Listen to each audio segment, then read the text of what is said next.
नमस्ते सभी को। मुझे पूरी उम्मीद है और मैं आशा करता हूँ कि आप सभी स्वस्थ और अच्छे होंगे। इस विशेष वीडियो में मैं आपको एक बहुत ही महत्वपूर्ण ट्रांजैक्शन कोड के बारे में विस्तार से समझाने जा रहा हूँ, जिसका नाम है MI10। ये एक ऐसा कोड है जिसका उपयोग विशेष रूप से कुछ विशिष्ट कार्यों के लिए किया जाता है, और मैं आपको इसके सभी पहलुओं और उपयोगों के बारे में पूरी जानकारी प्रदान करूंगा।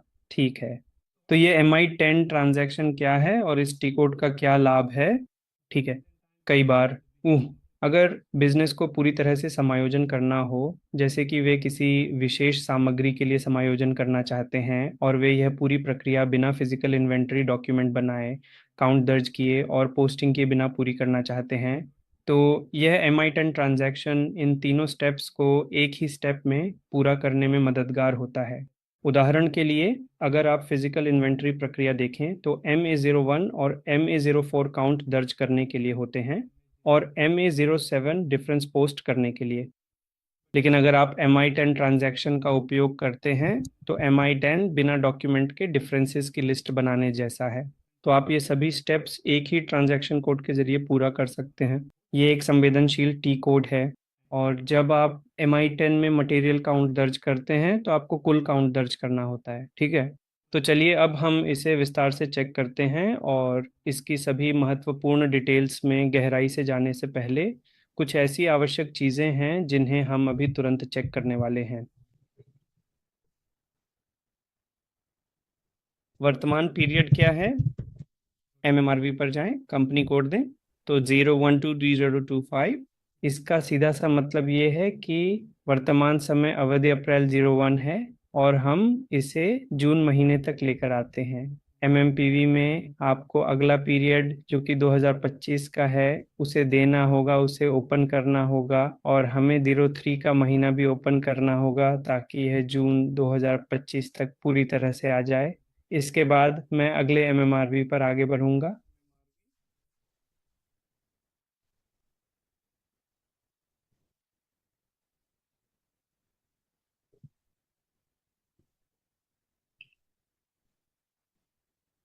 MMRV कृपया कंपनी कोड दें और यहाँ पर चेक करें 03/2025 वर्तमान पीरियड है।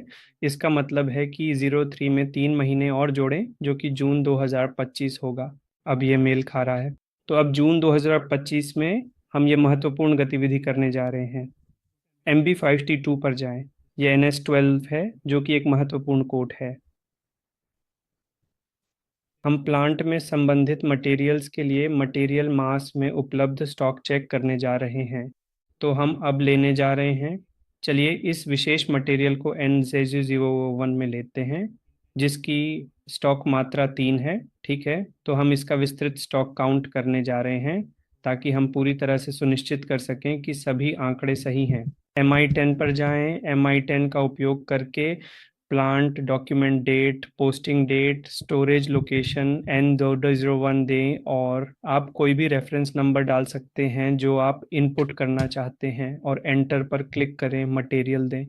क्वांटिटी फील्ड में 3 उपलब्ध है ना? उदाहरण के लिए आपने 2 पाए तो आप 5 डाल सकते हैं। ठीक है, फाइल करें और फिर सेव बटन पे क्लिक करें और आगे बढ़ें। अगर कोई भी प्रकार की त्रुटि है तो सिस्टम आपको यह दिखाएगा। खाते 2018 3000 के लिए कोई आइटम कैटेगरी असाइन नहीं की गई है। तो आप देख सकते हैं कि ये एरर मैसेज है, ये फाइनेंस से संबंधित है। आपके सिस्टम में ऑनलाइन डॉक्यूमेंट स्प्लिटिंग सक्रिय है। यहाँ प्रत्येक डॉक्यूमेंट को अकाउंटिंग ट्रांजैक्शन वेरिएंट से जोड़ा गया है और प्रत्येक डॉक्यूमेंट को एक आइटम कैटेगरी में लिखा गया है। तो आप प्रत्येक बिजनेस ट्रांजैक्शन वेरिएंट के लिए निर्धारित करते हैं कि यहाँ कौन कौन सी आइटम कैटेगरी पोस्ट की जा सकती हैं या करनी ही चाहिए। आपके द्वारा दर्ज किए गए डॉक्यूमेंट के लिए निम्नलिखित त्रुटि हुई है। GL और चार्ट ऑफ अकाउंट INT के लिए कोई आइटम कैटेगरी निर्धारित नहीं की जा सकी। तो निर्दिष्ट खाते को एक आइटम कैटेगरी असाइन करें। आप यह कस्टमाइजिंग डॉक्यूमेंट स्प्लिटिंग के माध्यम से करते हैं, जिसमें डॉक्यूमेंट स्प्लिटिंग के लिए GL अकाउंट्स को क्लासिफाई किया जाता है।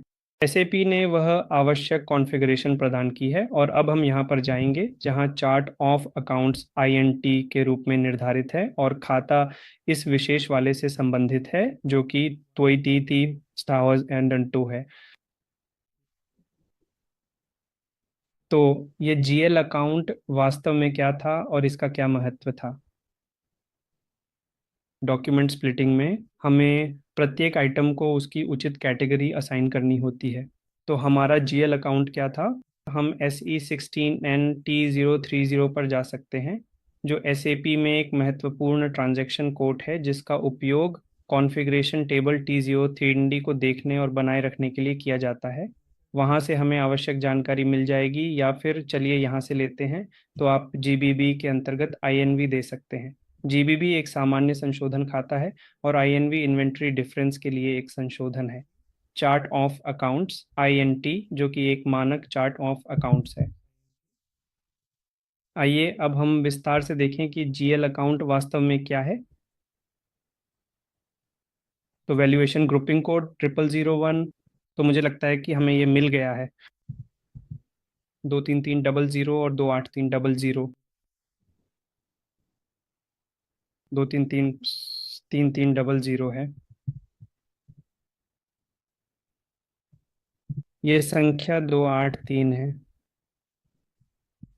28300। और इसे अब आप कृपया करके सेव करें। कस्टमाइजिंग में बदलें संभव नहीं है। क्या आप बदलाव सेव करना चाहते हैं? हाँ।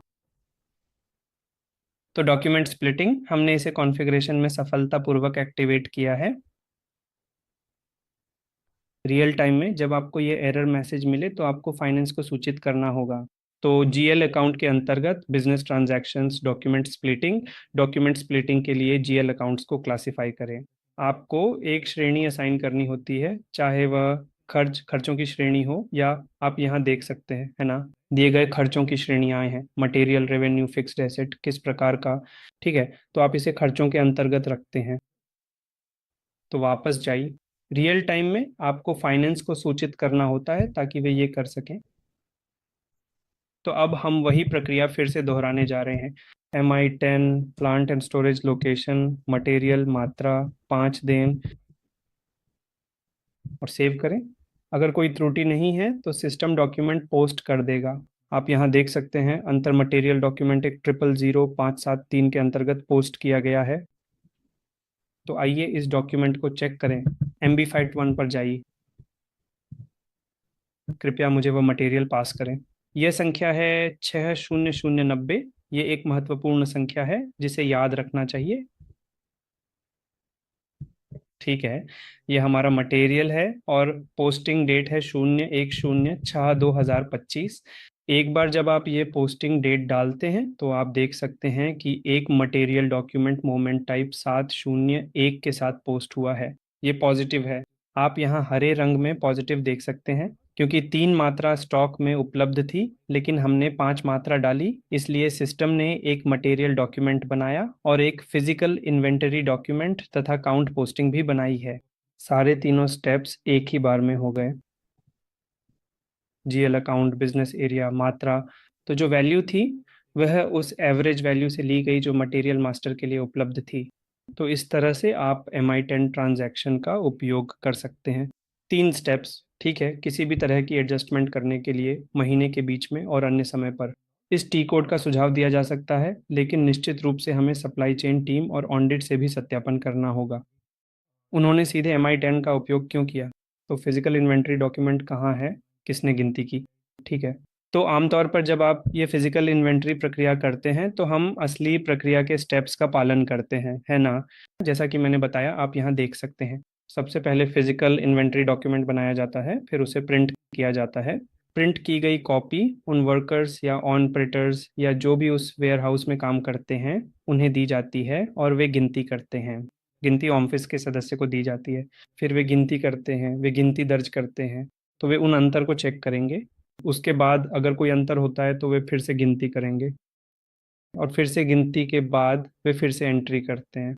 जैसे ही वे रिकाउंट डॉक्यूमेंट जनरेट करते हैं वे फिर से एंट्री करते हैं। ठीक है, रिकाउंट के बाद उन्हें फिर से गिनती दर्ज करनी होती है। ठीक है। यहाँ रिकाउंटिंग जनरेट की जाएगी और फिर से गिनती दर्ज की जाएगी। अंत में अंतर को पोस्ट किया जाएगा। इन सभी चरणों के लिए आप MI10 कर सकते हैं, ताकि सप्लाई चेन से संबंधित किसी भी ऑडिट के लिए उन्होंने MI10 क्यों इस्तेमाल किया, इसे कैसे ढूंढें, ये सब पता चल सके। ठीक है। ऐसी चीज़ें आप निश्चित रूप से ऑडिट के उद्देश्य से दे सकते हैं। ठीक है, तो आपको समझाना होगा कि MI10 क्या है, आप इसे कैसे हैंडल करते हैं। मुझे उम्मीद है कि इस वीडियो में आपने एक नए ट्रांजैक्शन कोड MI10 के बारे में सीखा, जो कि सभी क्रिएशन, एंटर और पोस्ट की जगह इस्तेमाल होता है। ये तीनों काम एक ही चरण में हो जाते हैं। मुझे उम्मीद है कि आपको समझ आ गया होगा कि इसे कैसे करना है, कैसे हैंडल करना है, और डॉक्यूमेंट के बारे में, जैसा कि मैंने बताया था, है ना।